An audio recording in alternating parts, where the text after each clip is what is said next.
Why don't officers just back off or use non-lethal options? Let's start with the 21-foot rule. Police are trained that someone with a knife within 21 feet can fatally strike before they can react. Even if the person isn't lunging, the rule can create a perceived justification for preemptive lethal force. But here's where it gets complicated. Not every officer carries a taser. Not every department issues beanbag rounds or foam projectiles. And even when those tools exist, firearms proficiency is prioritized over non-lethal alternatives in training. Add in department culture. Some forces operate with a militarized mindset: contain, dominate, neutralize. That often takes precedence over slowing down or preserving life.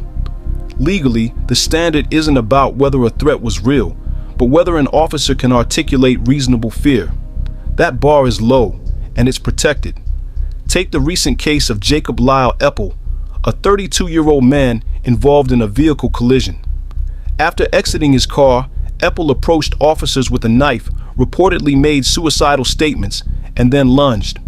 Officer Yosgart Miranda responded by shooting Eppel, who later died despite medical efforts. The case is now under investigation by the Sheriff's Department with FBI oversight. Incidents like this highlight how quickly situations can escalate, especially when mental health, fear, and policy collide. But ask yourself, if someone is distressed holding a knife, not attacking, why not step back? The truth? In many situations they can. But many officers are taught to assert control, not create space. Alternatives exist. Crisis response teams trained in mental health. Less lethal units with time, tools, and shields. Mandatory body cam reviews and force audits. What we need isn't just better gear, but a better mindset. Because stepping back isn't weakness, it's wisdom. And it could be the difference between a life lost and a life saved. When it comes to police use of force in the U.S., there's one thing you need to understand. There is no binding national standard. The federal government offers guidance like the 2015 President's Task Force on 21st Century Policing. But it's just that, guidance. Departments aren't required to follow it. De-escalation, retreat, and less lethal alternatives. Optional. That leaves policy to the states.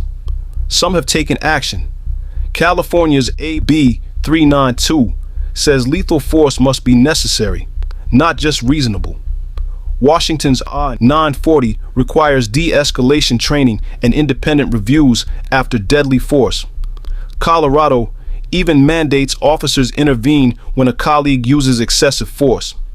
But these are the exceptions, not the rule.